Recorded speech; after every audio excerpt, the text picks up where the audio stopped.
মালদায় আসছেন তৃণমূলের দ্বিতীয় সর্বোচ্চ নেতা অভিষেক বন্দ্যোপাধ্যায়। তাঁর আগমনের প্রাক্কালে মালদার গাজলে প্রকাশ্যে এলো তৃণমূলের দুই সহযোগী সংগঠনের নেতৃত্বের মধ্যে মতবিরোধ। গাজল ব্লক তৃণমূল জয়হিন্দ বাহিনীর সভাপতি বিশাল সাহার নতুন গাড়ির কাঁচ ভাঙচুরের অভিযোগ উঠল গাজল ব্লক যুব তৃণমূল সভাপতি সুরজিৎ সাহা ও তার অনুগামীদের বিরুদ্ধে।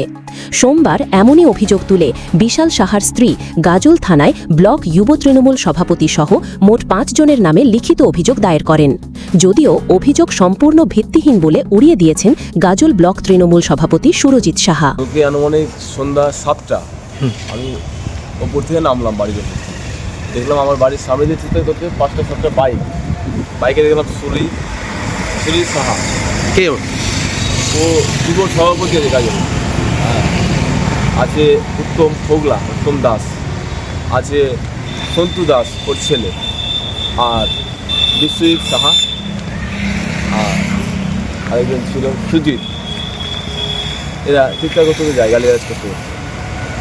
রাত্রে ওটা আমি আর কিছু দেখলাম না, গ্রামের আশেপাশে সবাই দেখলো, অসুস্থ বাবা বলছে কী হয়েছে, আরও কিছু বুঝতে পারলাম না। সকালে 5টার সময় মা আমাকে ডেকে বলছে তোর গাড়িটা ভাঙা তোর কিছু আছে, গাড়িটা ভাঙা, এটা ভেঙেছে। হ্যাঁ, ইটটা পড়ে আছে এখানে, গাড়িটা ভাঙা। কি মনে হচ্ছে গাড়িতে? এটা দুষ্কৃতীদের ইট দিয়ে মেরেছে আর কি।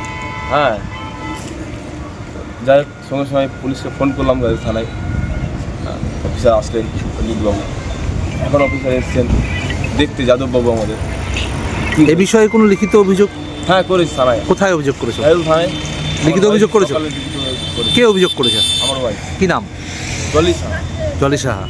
আচ্ছা, কার নামে অভিযোগ করেছো? সুরজিৎ সাহার নামে, উত্তম দাসের নামে, 5 জনের নামে, মোট 5 জন। কি মনে হচ্ছে? এদের সুরজিতের নেতৃত্বে এটা কাউকে দিয়ে এটা করানো হয়েছিল 5 জনের মধ্যে। আরেকবার বল। সুরজিৎ যে দলবল নিয়ে এগুলো করছে, কালকে তো আমি সিসিটিভি ফুটেজ আমি দিলাম, মিডিয়াকেও দিয়েছি আর পুলিশকেও দিলাম। কালকে যেটা শুরু করেছে ওই করেছে। আপনার নাম আর কি পদে আছেন? আমার নাম বিশাল সাহা, আমি গাজল ব্লক জয়েন্ট বাহিনী তৃণমূল কংগ্রেসের সভাপতি। ওরাও তো শাখা দল করে, আপনারাও শাখা দল করেন, কি মনে হচ্ছে? এটা আত্মসাৎ। হ্যাঁ, গাড়িটা কবে কিনেছেন? গাড়িটা 4 দিন হলো। কি মনে হচ্ছে? মানে এগুলো তো কি বলবো, এগুলো হিংসা। হ্যাঁ, তো সকালে কাল সন্ধ্যা 7টা নাগাদ মানে কিছু দুষ্কৃতীরা মোটরসাইকেল নিয়ে এখান দিয়ে যাচ্ছে আর আমাদের গালগালাজ দিচ্ছে। আমরা তো জানি না যে আমাদের দিচ্ছে। হ্যাঁ। এখানে আসলেই ওদের মানে এটা হয়ে যায়, হয় মোটরসাইকেলে গিয়ার দিবে, না হয় হরেন বাজিয়ে যাবে। এখানে এসে সব আমরা কিন্তু কিছু বলি না ওদের। হ্যাঁ, তো সকালে 5টার সময় উঠে দেখছি গাড়ির কাঁচ ভাঙা। আমি তখন ছেলেকে উঠালাম, বাবা তোমার কাছে কি গাড়ির কাঁচটা ভেঙেছে? ছেলে বললো না মা। হ্যাঁ, তারপরে দেখছি যে ইটের ঘুরা টুরা ফেলানো আছে, তার মানে কেউ আমাদের মানে দুষ্কৃতীরাই ভেঙেছে, এই কাজটা করেছে। তাই আমার বৌমা যে থানাতে একটা মানে লিখিত অভিযোগ করেছে। হ্যাঁ, কাদের নামে করেছে?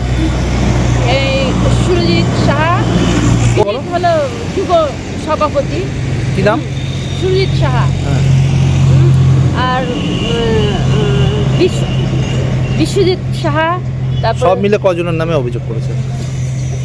5 জন। 5 জনের অভিযোগ করা হয়েছে। হ্যাঁ হ্যাঁ, গাজল থানায় অভিযোগ করা হয়েছে 5 জনের নামে, যে এরাই কালকে আমাদের মানে গালগালাজ দিয়ে এখান দিয়ে যাচ্ছিল। আমরা ওদেরকেই সন্দেহ করছি। আপনি তৃণমূলের একজন পঞ্চায়েত সমিতির সদস্য, আপনার ছেলে তৃণমূলের শাখা সংগঠনের জয়েন্ট বাহিনীর সভাপতি, হ্যাঁ। আর তৃণমূলের যুব সভাপতি এরকম করছে, কি বলবেন? এখন দলের ঊর্ধ্বতম কর্তৃপক্ষকে কিছু বলবেন, জানাবেন? অবশ্যই জানাবো। আমরা রাত্রে ঘুমালাম, তখন বাজে প্রায় 11টা, তখন বলে কিছু নয়। সকালবেলা আমরা উঠে দেখি যে আমাদের গাড়ির কাজ ভাঙা। তো আমরা টোলের ছেলেদের জিজ্ঞাসা করি, তারা বলে রাত 1টা পর্যন্ত ঠিক ছিল, ওরা রাত 1টায় এসেছিল।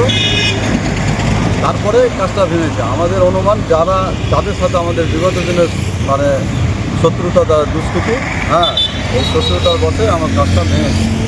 আমার অনুমান ওরাই ভেঙেছে কাজটা, শত্রুতার জেরে ভেঙেছে। শত্রুতার জেরে ভেঙেছে। তাদের সাথে কি কোনো গন্ডগোল এভাবে হয়েছে? আমার সাথে কোনো গণ্ডগোল নাই, ওরা গণ্ডগোল পাকানোর চেষ্টা করছে। কোথায় কোথায় ভেঙেছে? আমার এখানে ভেঙেছে, সামনে হ্যাঁ, ভেঙেছে, আমার পেছনও ভেঙেছে। থানায় জানিয়েছো? থানায় মৌখিক জানিয়েছি, তারা এসেছিল, দেখে গেছে, ছবি পুলিশ করে এসেছিল? পুলিশ এসেছিল? পুলিশ এসেছিল। কি বললো পুলিশ? পুলিশ লিখিত চাইল, আমরা লিখিত দিব। আমরা তো দেখিনি। আপনার নাম? আছে। আপনার নাম? আমার নাম সঞ্জয় সাহা। বাড়ি? বাড়ি আমার এটা তুলসিরাম। তুলসীডাঙ্গা। হ্যাঁ, উনি বললেন যে আমরা 11টার পরে লোক পাঠাবো, সিসিটিভি সিসি ফুটেজ আছে, তদন্ত করে তদন্ত সাপেক্ষে দেখা হবে কে ভেঙেছে। দেখেন, এই মুহূর্তে আমরা জানি, খবরটা আমার কানেও এসছে সকাল থেকে। তো আজকে যেহেতু আমাদের মাননীয় মানবিক মুখ্যমন্ত্রীর জন্মদিন ছিল, নানান কর্মসূচি আমাদের ছিল, সব কিছু করে এইমাত্র আমরা ফ্রি হলাম।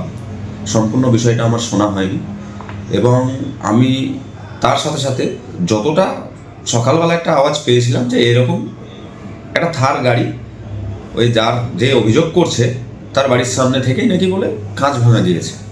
কিন্তু আমি বলবো যে আমাদের এই হাসপাতাল মোড় সংলগ্ন এলাকা থেকে টোটাল এরিয়াটাই কিন্তু আমাদের সিসি ক্যামেরায় মোড়া, এবং থানার পার্সোনাল নিজস্ব ক্যামেরা আছে, এবং যে অভিযোগ করছে তার বাড়ির ব্যক্তিগত ক্যামেরা আছে, পাশে বন্ধন ব্যাংক আছে, এবং আরও 2-4টা বাড়ি যাদের আছে তাদের কিন্তু যথেষ্ট পরিমাণে সিকিউরিটি মেনটেন করে ওইখানে বসবাস করে। তো নিশ্চয়ই আপনারাও বুঝতে পারছেন এটা একটা ভিত্তিহীন কমপ্লেন, এবং এরা একটা হেনস্থা করার জন্য এরকম একটা অভিযোগ করছে।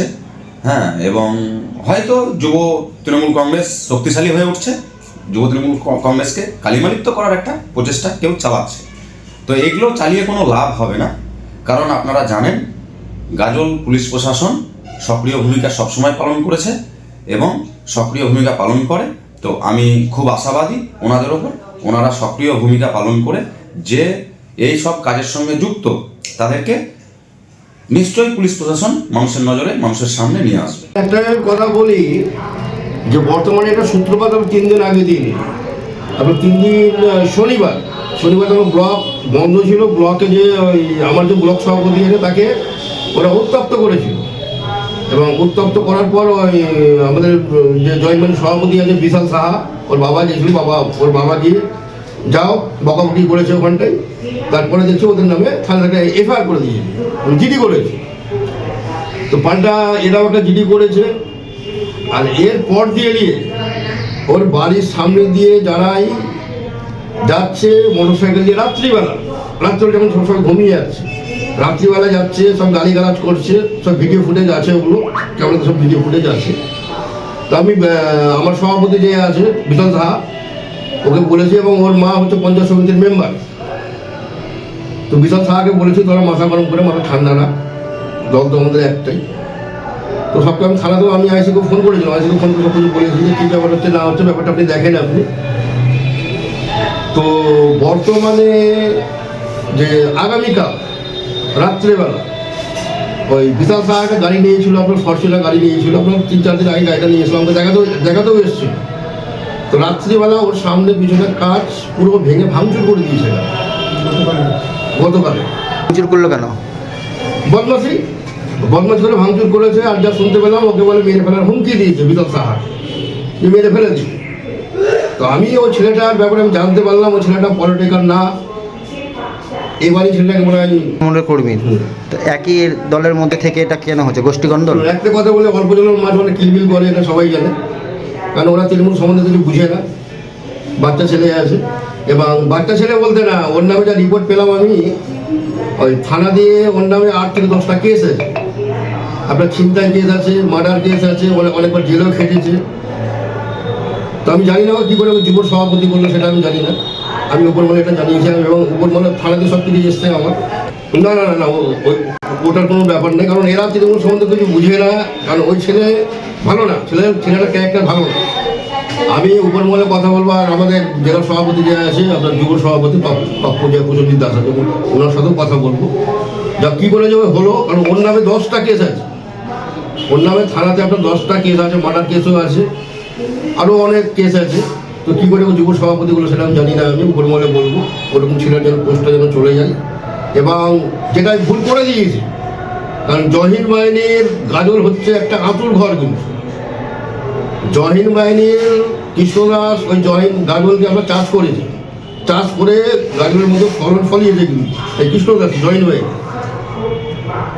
এখন আমি আজি সাহেবের সাথে কথা বলেছি, আজি সাহেব বলছে ব্যাপারটা দেখছি। আমি তাও আজি সাহেব বলছিলাম ভিডিও ফুটেজ আমাকে দেন, আমি ভিডিও ফুটেজের কাজটা হচ্ছে আপনারা গিয়ে ভিডিও ফুটেজটা আপনারা তদন্ত করলে পেয়ে নেবেন আপনারা। কারণ 3 দিন ধরে উত্তপ্ত করছে এবং ভিডিও ফুটেজও আছে আপনার, যে ওরা রাস্তা দিয়ে যাচ্ছে গালিগালাজ করতে করতে যাচ্ছে। আমি একটাই আপনাদের মিডিয়ার সামনে বলতে চাই যে 2025-এ আমাদের জনপ্রিয় নেতা বাবলা সরকার খুন হয়েছিল, এবং আগামীকাল যদি বিশালরা বেরাতো, আমি যা শুনতে পেলাম ওদের কাছে অস্ত্রশস্ত্র ছিল, হয়তো ওদের কোনো একটা ক্ষতি করে দিত, মানে মেরেও দিত ওদের। তা আমি আইনের কাছে সাহায্য নেবো এবং আজি সাহেবের সাথে কথা বলবো, এসপি সাহেবের ওখানে গিয়ে সব কিছু বলবো আমি, ওকে যেন 24 ঘন্টার মধ্যে ওকে অ্যারেস্ট করা হয়। যদি না অ্যারেস্ট করে তাহলে তৃণমূল জহির বাহিনীর পথে নামবে।